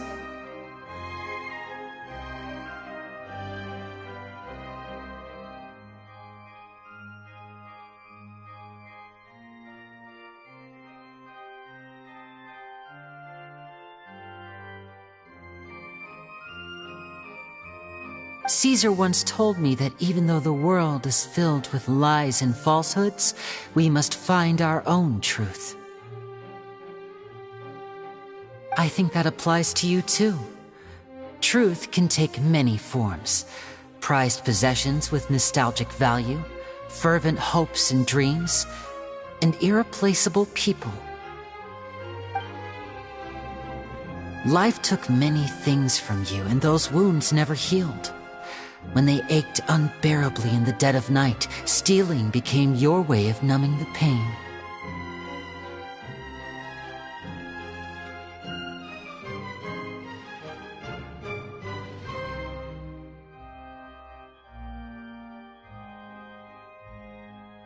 What are you trying to say? I'm saying that for the last 10 years, you've been living a rather uneventful life. Perhaps that's because you found something other than a life of crime to fill the hole? Back to Lorenzo for a second. He murdered his own master, played along with your act, and took pains to make sure any suspicion would be directed towards him. But what did he have to gain from all that? He knew who you were and the things you'd done, and despite that, he was willing to give everything up for your sake. He's the reason that you haven't felt the compulsion to steal in all these years. You're more than just accomplices in murder. You're the only real friends each other has.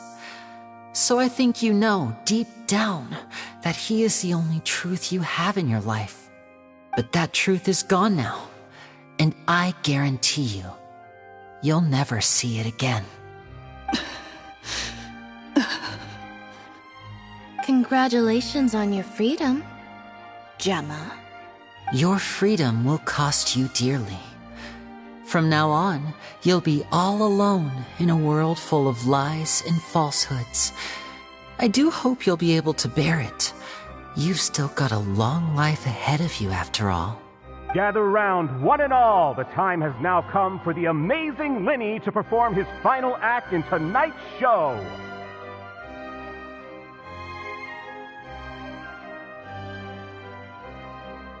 I'm sure you're all wondering what he has planned for the grand finale. Well, wonder no more, for the answer is a death-defying high-altitude escape.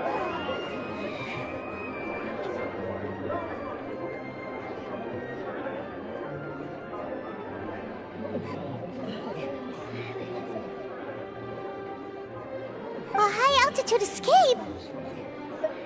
I'm sure you all remember the magician Caesar. This was the very trick that led to his fatal fall, after which he was dubbed the Phantom Weasel. But we have now learned that Caesar was wrongly accused, and that the real Weasel has now confessed to their crimes.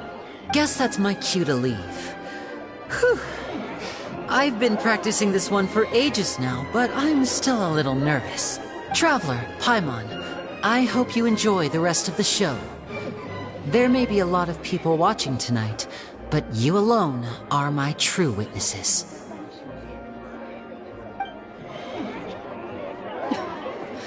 Lenny, wait. You two hid a lot from Caesar. He went to his grave without ever knowing your secrets. So what about now? Are you an open book? Or are you still the same as ever? You don't have to tell lies to end up isolated and alone. One day, you'll end up exactly where I am today. Maybe then you'll finally understand. You're wrong. I'm nothing like you. So, what are we, doing now? Like Lenny said, when you're ready, let's head outside and watch the show. But what about Gemma? She'll figure out what's best for her soon enough. Oh, and if you'd like to see Lenny after the show, you know where he'll be. The usual haunt. All right. Well, let's go and watch Lenny's finale then. This trick's a pretty dangerous one, but he should be able to pull it off, right?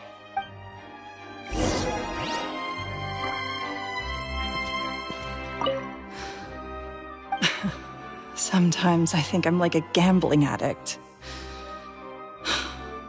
All I care about is winning, and it doesn't matter what's at stake. By the time I come to my senses, I'm left with nothing. Oh, if I had my time again.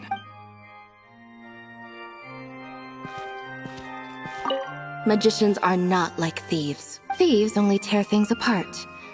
But good-hearted magicians, they put things back together.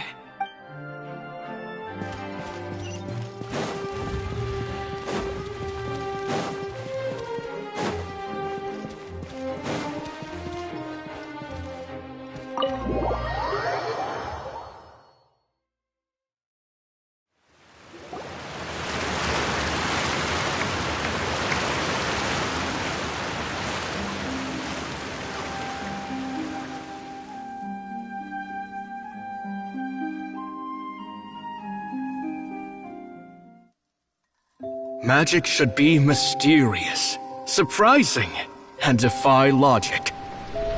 Magic is hard work. Every single movement has to be practiced thousands of times. It's alright. We're used to that.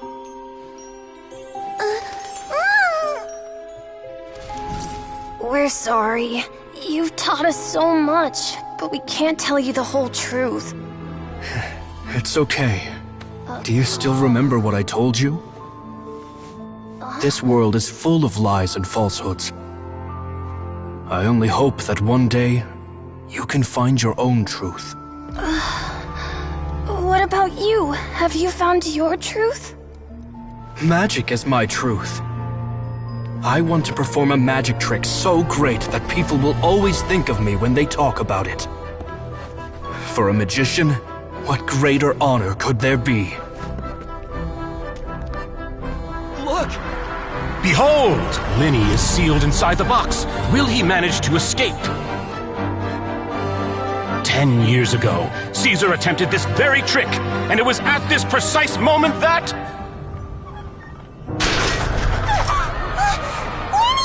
Watch out!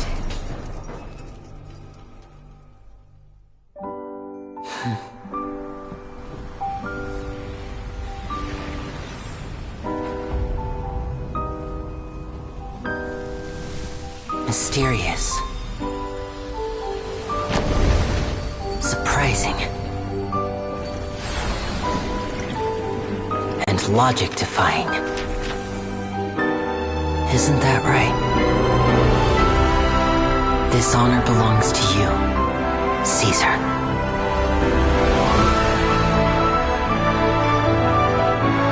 I'm just sorry it's a little late.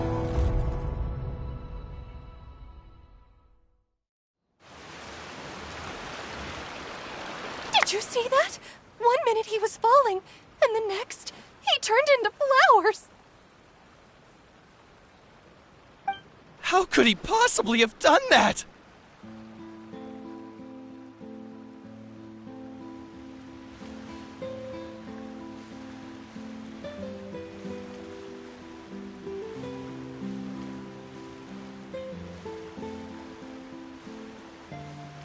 How mysterious! I didn't blink once. He just vanished, right in front of my eyes. What a heart-stopping magic show! This was really worth the trip. Caesar's name has finally been cleared, and Fontaine's new star magician Linny has fulfilled a wish on his behalf. Oh, I couldn't ask for a better grand finale. It will make a great headline for the Steambird tomorrow, even if I do say so myself. Whew. Looks like everyone really loved Linny's grand finale. Paimon doesn't see Linny anywhere. Where'd he go? Oh, Lynette said he'd be waiting for us at the usual hunt. But, where is that? Oh, you mean the one where Caesar's buried? Yeah, that's probably it. This whole magic show kinda seemed like Linny's way of saying goodbye to Caesar. So it makes sense that that's where he'd be afterward. Alright, let's go look for him there.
Was scared to death when the chain broke. Paimon was sure something had gone horribly wrong. Magic is a performance art. A magician has to get creative to keep the audience on tenterhooks. That's our job. So I tweaked Caesar's original setup a little to keep it fresh.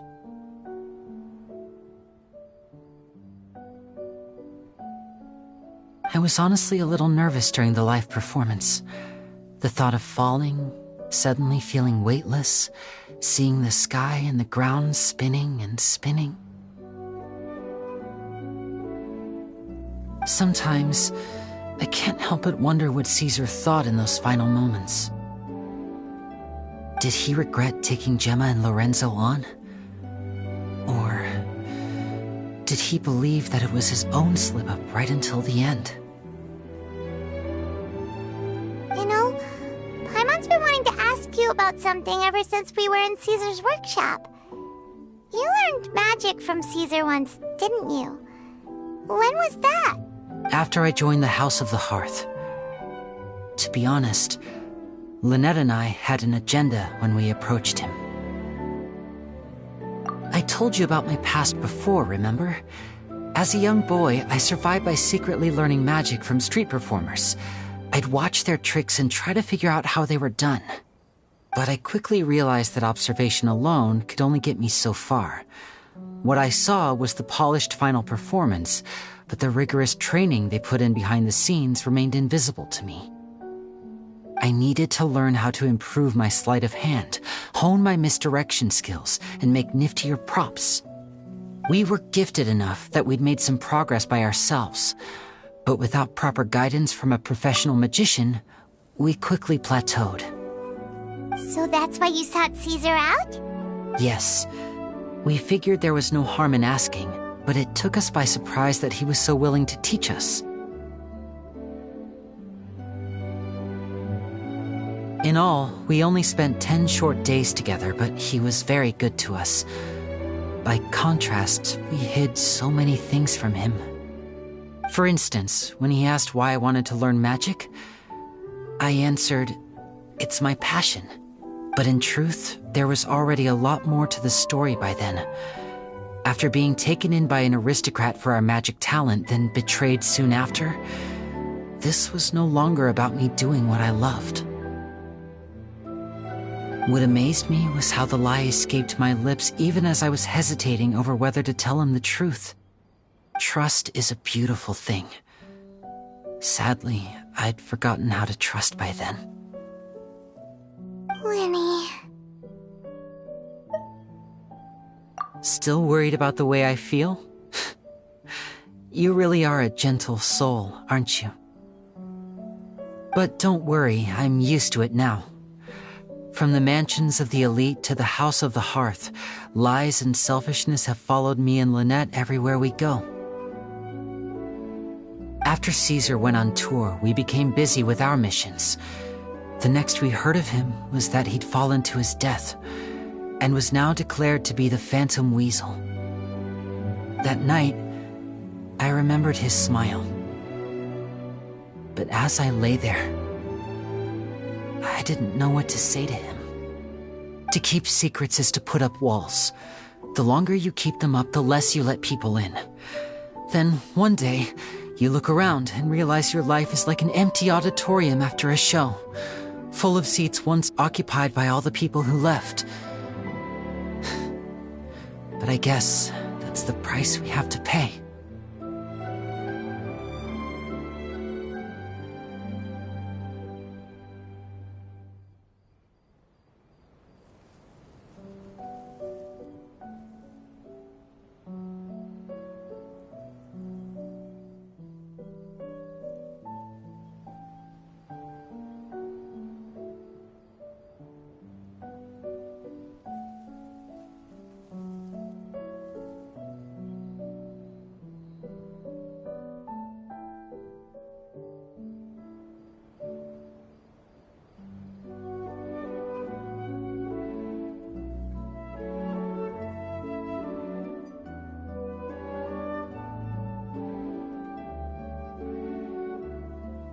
You only realize how much someone really meant to you when you lose them completely. That's why I was so confident this would hurt Gemma. Because I felt it for myself.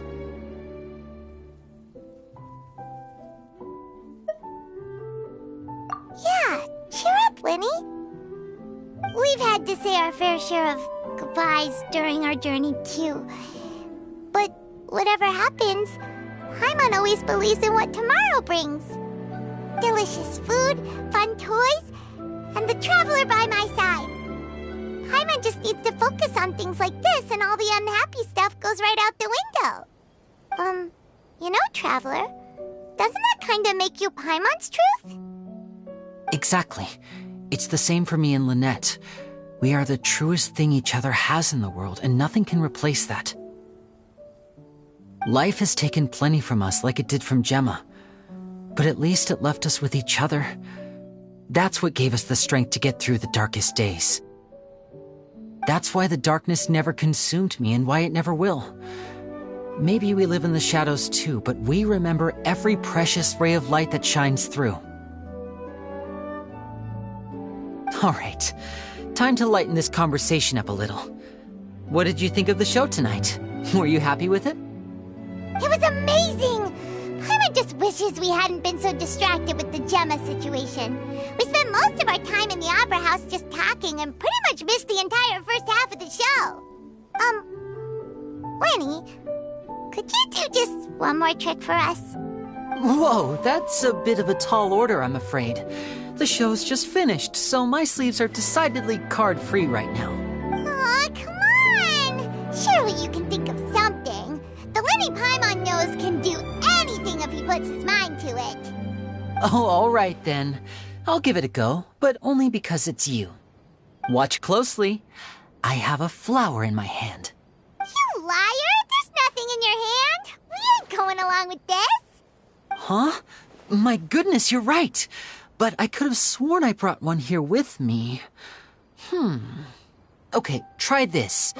Count down with me. 3, 2, 1. 3, 2, 1. Now, have another look around. Maybe the flowers appeared somewhere else.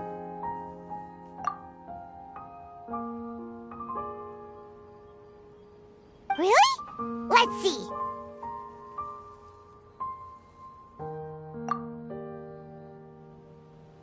Wow, there it is! Oh, this is a different flower from the last time, right? This one's called, oh yeah, a rainbow rose. But more importantly, Paimon has to know how the trick is done. Please, Lenny, pretty please!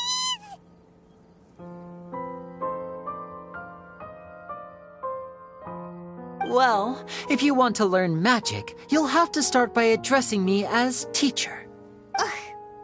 Fine. Please, teacher, please! Since you asked so nicely, I'll share one little tip with you. Namely, the student of magic cannot solely rely on others being prepared to reveal their secrets. You have to observe, think, and find the answers for yourself. Is that it? Look at the time. We shouldn't linger here too long. Thanks again for coming to see my show. I bid you both good night. I look forward to seeing you again. All right, fine. See ya. Shall we head back now, too? Oh, Paimon can't wait to read The Steambird tomorrow. Paimon bets Lenny and Caesar will be placid all over it. Let's head to the Steambird's offices tomorrow morning and see what we can find out.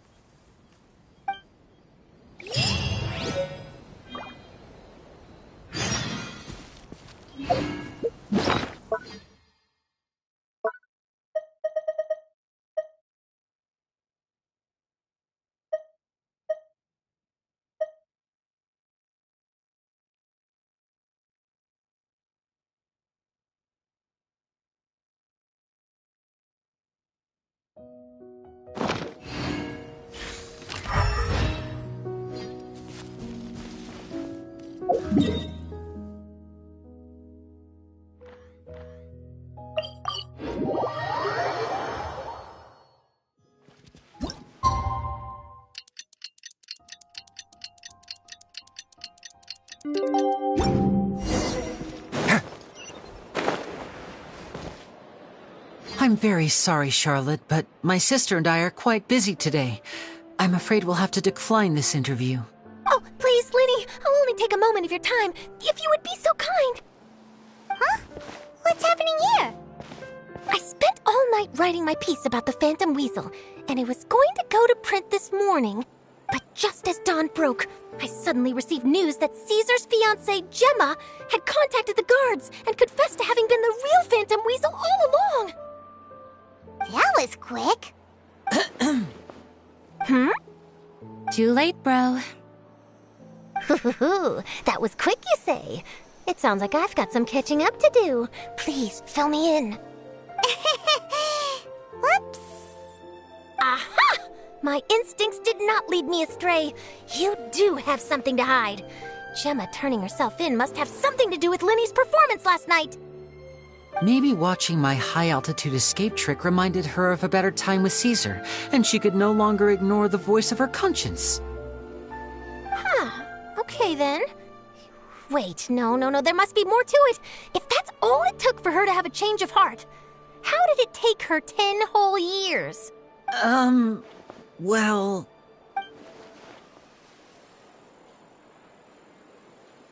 Oh, I remember now! You and Gemma were nowhere to be found after the show. What happened between you?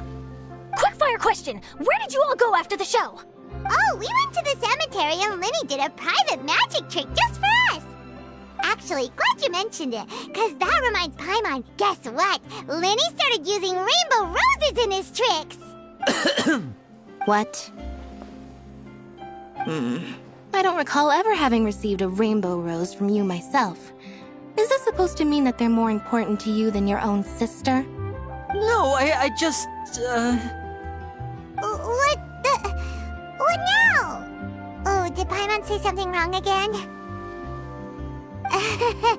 This is getting pretty awkward. What do we do, Traveler? Seems like this interview wasn't meant to be. Well, never mind. There's always next time. Forgive my persistence, but when there's explosive news waiting to be found, I can't turn away. The news about Gemma has already made waves, and I'll stop at nothing to get to the bottom of it all. Apparently, one of the things she said to the guards was that her final wish is to see Lorenzo one last time. There's clearly a web of complicated relationships there. Can't blame me for being curious. All right, I guess I'll leave you to continue the rest of your conversation in peace. Bye for now.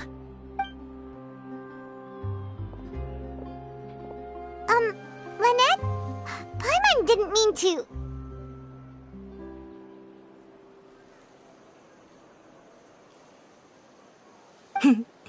Don't worry, I wasn't angry.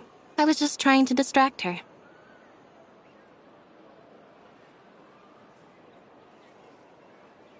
Oh, really?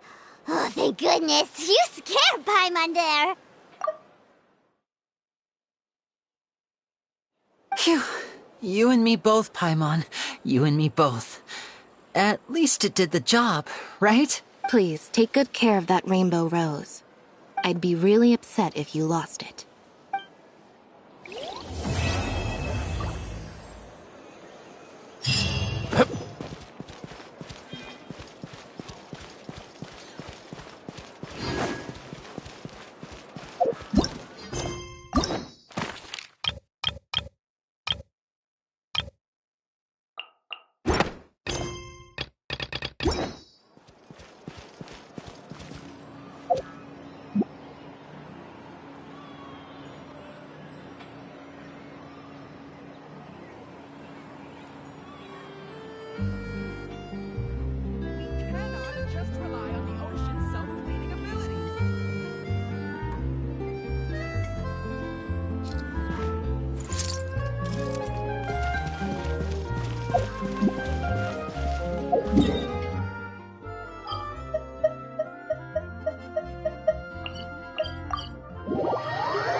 This realm is true.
Emerge, right now. Emerge.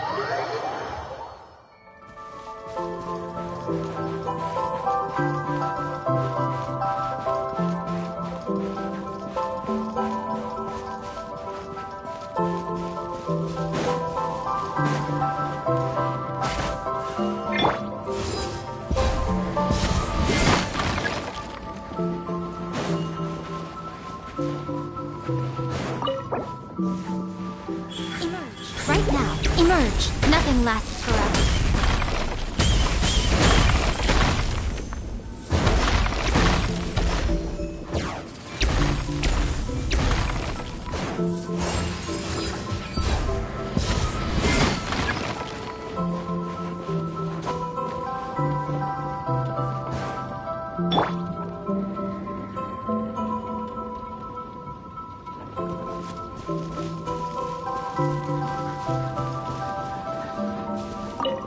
Hello!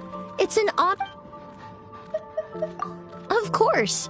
As long as I'm not keeping you from anything. Why don't you pick a topic? Well, since you asked, forgive me for being blunt, but I'm afraid not. The scenery here makes it a great place to live, but it's missing quite a few necessities as far as a perfume studio is concerned. Perfumes have very strict storage requirements. It takes a lot of dedicated equipment. Of course, there's nothing stopping you from bringing the place up to spec.